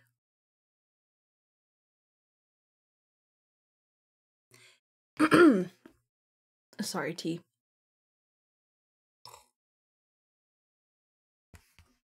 It was true that Moji despised Gu Meng, so much so that he wanted to personally tear open his rib cage and see for himself whether Gu Meng's blood was cold, whether his heart was black. He truly couldn't say if he felt something else as well, separate from that bone-deep hatred. He'd known Gumong for half his life. Far too much had happened in that time. Gumong was once a slave.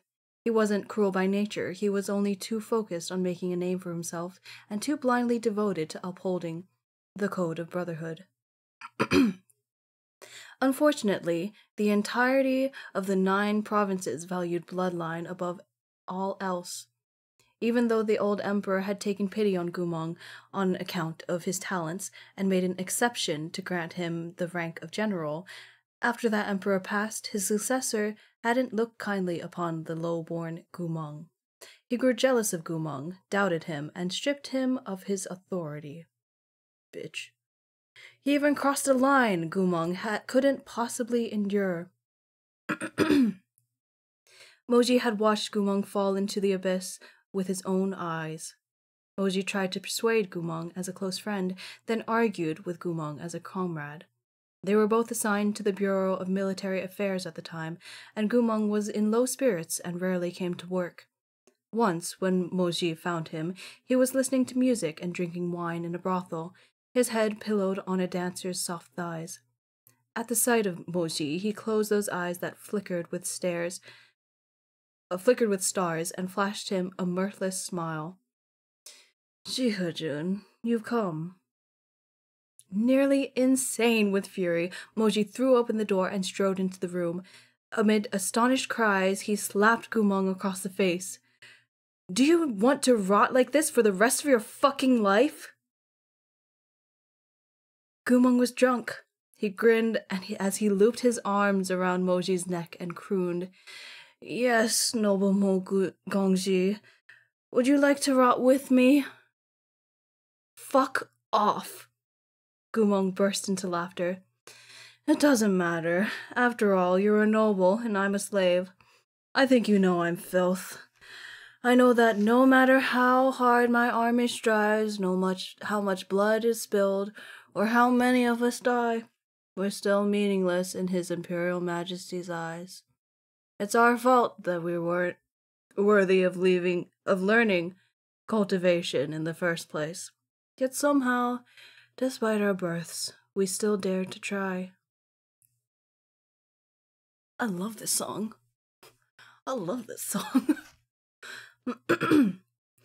After that, the emperor had dispatched Gumong from the capital, but Gumong never returned to report on his mission. People thought he must have died in some accident. Many of his maiden admirers even cried for him. For a long time, no news of his death reached Changhua, until one day, a military report came swift from the front lines saying Gumong had been seen in the Lao Kingdom's battle formations. Gumong had defected.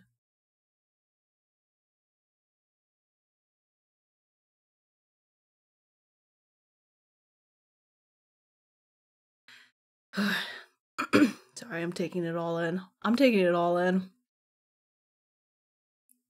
The scandal burned through Changhua like wildfire, setting everyone's temper ablaze. Only Moji's heart seemed to freeze over. Oh! He hadn't believed it. Not until he saw it for himself, over the misty waters of Dongting Lake, where ships and water demons clashed to kill. Wow. The Lao Kingdom's tactics felt so familiar that they shattered Moji's composure. He had seen these monstrously fearless strategies countless times before. On the sand tables Gumong had once pored over, and during every one of the Wangba army's glorious battles. Moji told the commander in charge of the attack that they needed to call the barrier masters and switch to defensive tactics. They had to commit to total retreat and discontinue the fight. If they didn't, the whole vanguard would be buried at the bottom of the lake by the end of the day. I know how he fights. But the commander ignored him.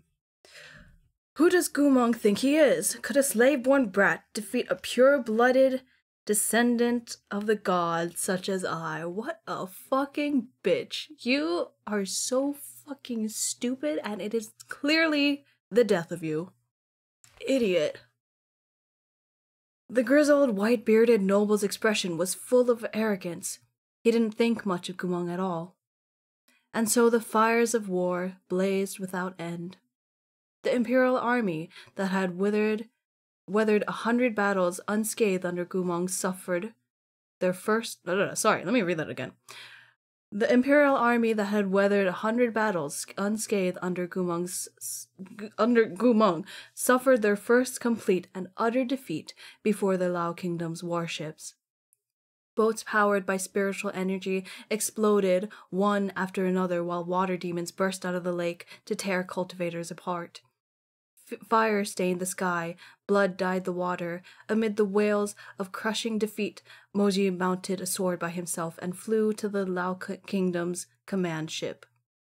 The inferno raged on, black smoke spiraling endlessly upward. The Lao Kingdom was a country that cultivated demonic magic, and the spells their cultivators used were savage and cruel. A crowd of hundreds struck forward to kill Moji. "Hold it!" a familiar voice called out, and a figure sauntered out from the dark cabin. They met again. Gumong had grown more tanned, and his physique was more toned, but those eyes of his hadn't changed. Black and bright, as if they could see through all the world's machinations. Machination? Machination? I don't know that word. This is true. I do not know that word. Machinations?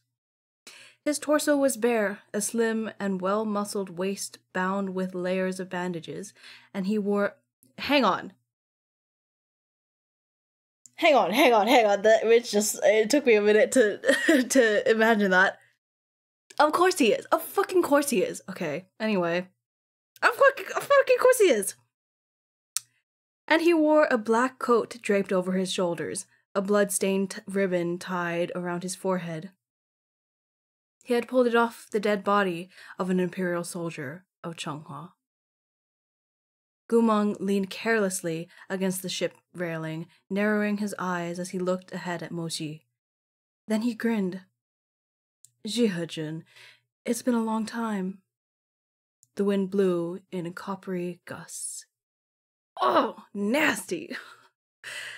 The war reports provided by scouts and the strategy at play in the Battle of Dongting Lake. Dongting. I'll get it someday. Dongting Lake both suggested that the Lao Kingdom's newest general that the Lao King's newest general was none other than Chenghua's former Beast of the Altar. Although Moji hadn't said anything, he had still refused to believe it. He thought surely Gumong couldn't be so awful. Despite all that had happened, the Lao Kingdom was evil, a deeply cruel nation that revered only war. Gumong might have left Changhua, but no matter what, he wouldn't have gone to Lao Kingdom territory. Moji thought that a person's nature never changed, so he'd refuse to believe anything before he saw the man himself. But now... Moji closed his eyes. Swallowing thickly after a long time, he only managed 2 words. Gumong.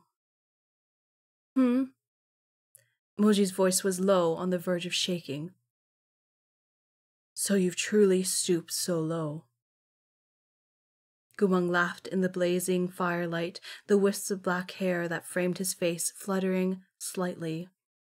He spread his hands with an almost flamboyant air. What's wrong with this? Moji said nothing. I think it's great. The Lao Kingdom values talent.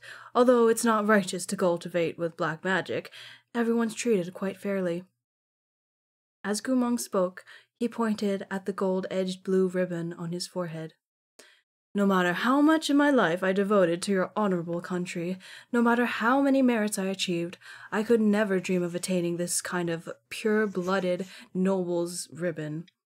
All on account of my birth. Gumong smiled. But that's not true, Enlao. That's a merit ribbon, Moji snarled. It belongs solely to the descendants of the martyred heroes. Take it off. Gumong touched the blood-stained ribbon with interest. Is it? This was worn by a cultivator who looked pretty young. I cut it off his head and saw this ribbon. I cut off his head. Jeez. And saw this ribbon was quite well made. It'd be wasted on a corpse, so I took it for fun. What, do you want one too? His lips curled in a malicious smile. You should have one of your own. Why are you trying to take mine? Moji was practically incandescent with rage. Take it off! Jihajun. Gumong's voice was syrupy sweet, but his tone was laced with danger. You're alone and surrounded. So where are your manners? You really think I wouldn't have the heart to kill you just because of our shared past? A black dagger wreathed in dark mist appeared in his hand. Almost all the men in your Almost all the men in your honored nation's vanguard have died at Dongting Lake today, Gumong said. Moji, even if you're strong, you're still only a deputy general. You couldn't persuade that dumbass noble commander of yours. Even after so many died, he didn't come here to beg for mercy, while you've come here to endanger yourself. Gumong smiled at him. Is it because you want to be buried with the deceased soldiers of Changhua? Moji didn't answer. After a moment of silence, he walked toward Gumong. His military boots left tracks through the fresh blood on the deck. Gumong, he finally said. I know that Changhua owes you, as do I. You've done too much for me, so I won't fight you today. I'd like to see you try, Gumong scoffed. You asked if I wanted to be... Wrong person. You asked if I wanted to be buried with the soldiers of Changhua who died today. If my death will convince you to leave the Lao Kingdom. Moji said, stepping closer. Then yes, my life is yours.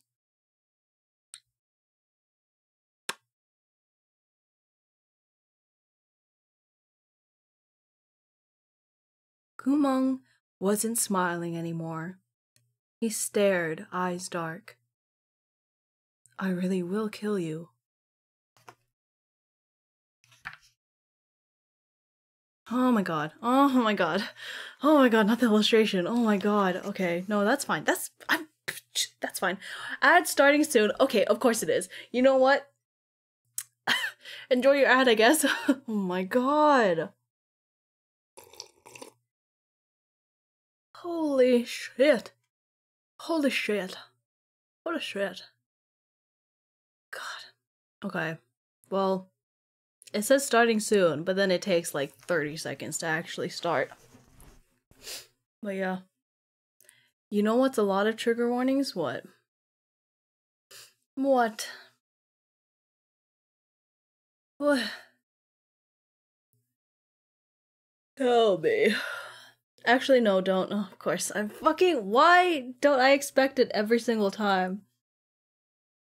Of course you'd say that.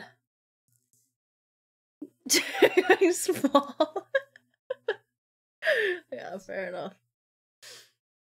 Oh man. Okay. Can we please? Okay, thank you. Ad is actually starting now. Okay, cool. We will get back to the next fucking, oh my god. This hurts my heart. This hurts my heart. This hurts my heart. And I love it. And I love it. And I love it when things hurt my heart. It's so good. Maybe I'm just a masochist. But you know what? I'm okay with that. I'm okay with that. Oh my god. Stop. I can't look ahead at the illustrations. Oh my god, it's so bad. Oh wait, are we done with the ad? Okay, cool. Okay, cool. How was your ad break? I hope it wasn't something stupid. Ooh. What just happened? I really will kill you, is what just happened. Moji was yet unfazed. He merely glanced at Gumong's forehead, and the blood-stained blue and gold ribbon. Slowly, he lowered his gaze to Gumong's face. Then kill me, and afterward, remember to turn back.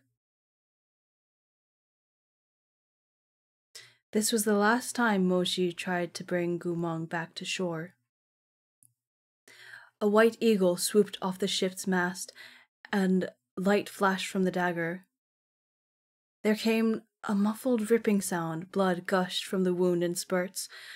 The cold blade had stabbed into Moji's heart, viciously tearing it apart. I did say I would kill you. The dagger was still buried in Moji's chest. Gumong suddenly sneered. Who do you think you are? What right do you have to lecture me? You think that if you die, I'll feel guilty and turn back? Don't be a fool. Head held high, he glanced disdainfully down and sighed. As a general, as a soldier, and as a person, you can't be too attached to past affections. Oh, my heart hurts for you, Mochi. My heart hurts for you, Mochi. Midnight Mochi, thanks for the follow. Thanks for the follow. I hope you're enjoying this angst. Oh my god. Oh, man. As he spoke, he slowly got down on one knee, resting an elbow carelessly on his raised leg as he took hold of the dripping dagger and pulled it out with a squelch. Fresh blood splattered out. Gumong tilted Moji's chin with the tip of the bloody dagger. Don't think I don't know what you're planning. Jihejun, you weren't actually reluctant to fight me. You knew you had no chance of victory, so you chose to bet on my conscience with your life. Blood gradually soaked through Moji's clothes, but at that moment he didn't feel any pain. Only cold. So cold. He closed his eyes. No. If I had the choice, I would never have even thought of fighting you. Light was something you gave me. Warmth was something you brought me. All the blood that races through my heart is because of you. This is in his head, by the way. It's all in his head. Without you, I wouldn't have made it today.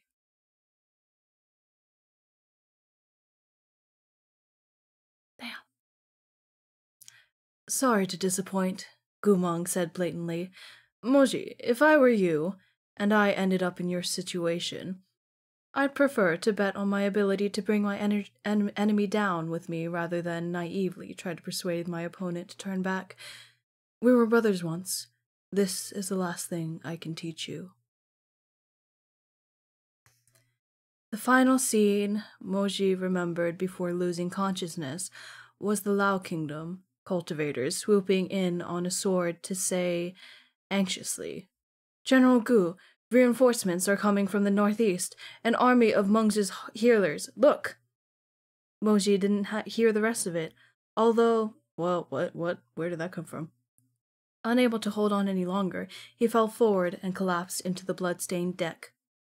After this bloody battle, Changhua confirmed that the traitorous General Gumong had defected to the Lao Kingdom and was serving the darkest country in the 9 provinces. The old general had made a grave mistake. The army was devastated. Of a vanguard that had been 10,000 strong, fewer than 100 cultivators returned. Moji lay unconscious for weeks before waking. Gumong had slipped a knife between his ribs, but it hadn't been enough to make him stop and turn back. He remembered the words Gumong had said long ago, before he left the capital. Moji, for me, the way up is a dead end. I have nowhere to go.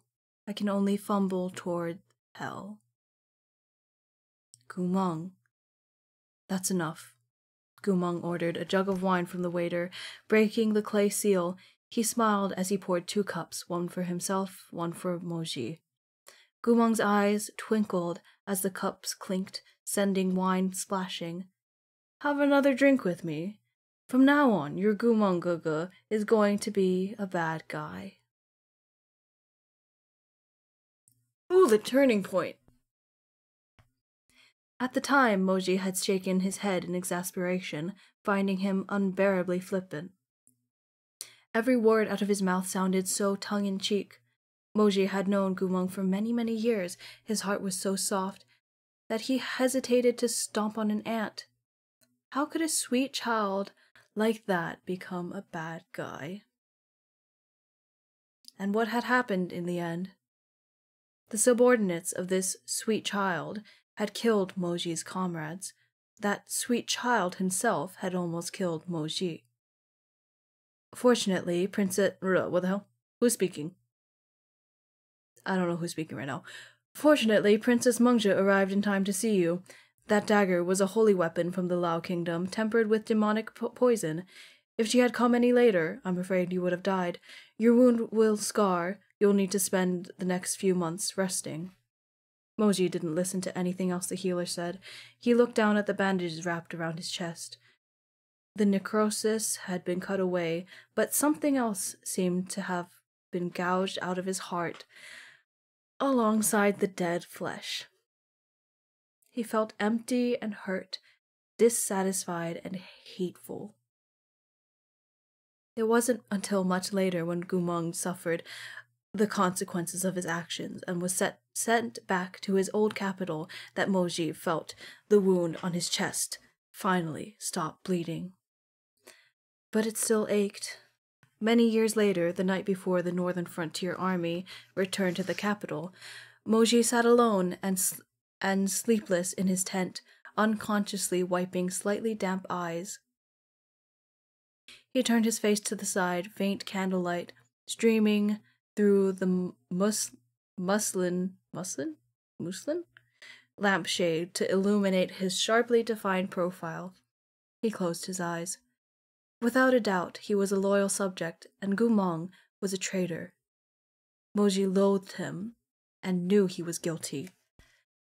But between his trembling lashes, Moji seemed to see Gumong from the past, when they were both at the academy, that smiling face both sweet and mischievous.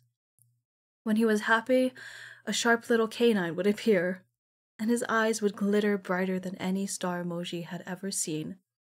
Back then, the sun shone splendidly, and the elders droned on, while Gumong sprawled out over the desk, sneakily writing picture books, starring himself as the male lead. Smug and delighted because all the young ladies loved him. Neither of them had foreseen a future like this. And that is where that chapter ends, and where this stream will be ending today. Ow! Can I just say, ow! I knew this was gonna be a tone shift, but damn! Damn, that hurts! Oh, betrayal. Betrayal is like a top tier emotion in that it is like so painful. It's so painful, and it's kind of the best in fiction. In real life, fucking sucks. In fiction, hearing about someone else being betrayed and having these emotions, yeah, that's good shit. That's good shit. There is an illustration, by the way, on page 47 of Gumong stabbing Moji in the heart. So, you know, that's fine. That's fine. That's fine. Do I see a little tear on... Okay, no, I don't see... Only Moji is crying a little bit from physical pain and possibly emotional pain. Very possibly emotional pain. Yeah, fucking ow. Yeah, fucking ow. Oh my god. The next chapter is called Moji Puts on an Act. What is that about? We'll find out next week, I guess. We will find out next week on Friday rather than Saturday because Saturdays are not good streaming days for me. This week was just a little weird because I had things to do yesterday. But yeah, that is where we end streamed for today. Next week, I can put this book down. Where's my book thing?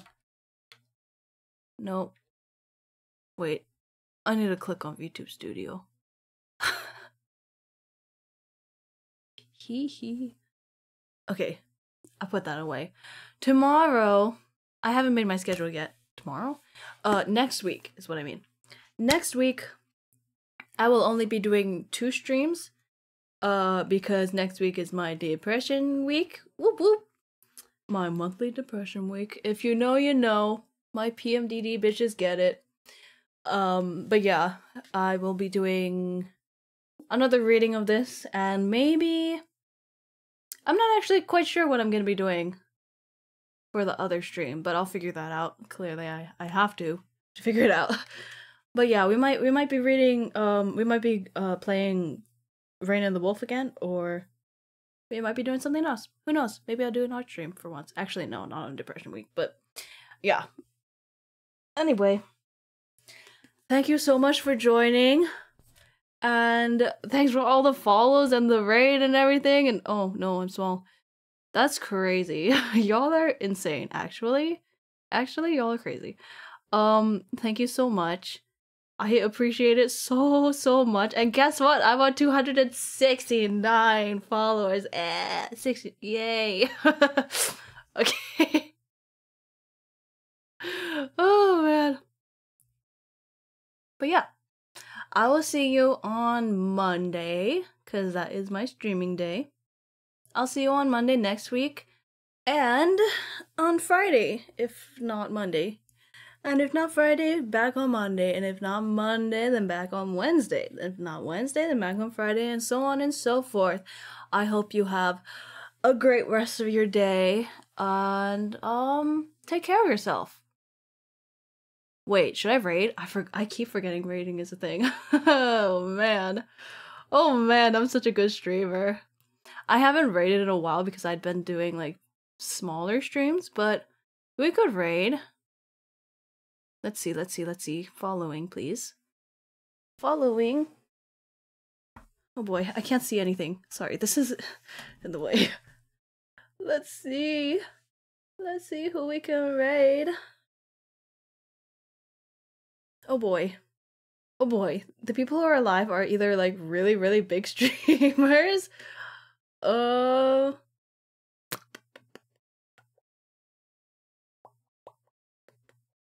you want to go into an ASMR stream?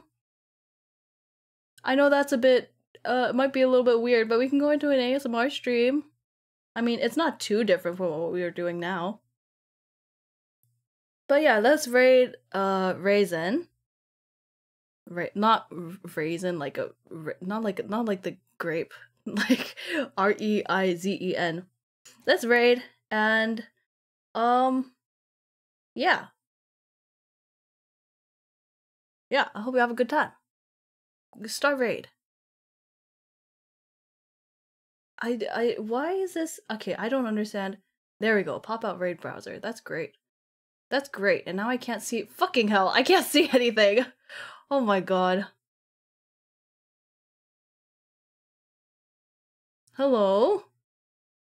What is going on now? I don't understand what's going on. Hang on. Hang on. Okay, we can do it. Okay, we can do it. Let me go to their channel right now. Oh. Sorry. Sorry, I'm such a mess. I am such a mess. This is so messy, but I don't know how to do things properly all the time. Alright,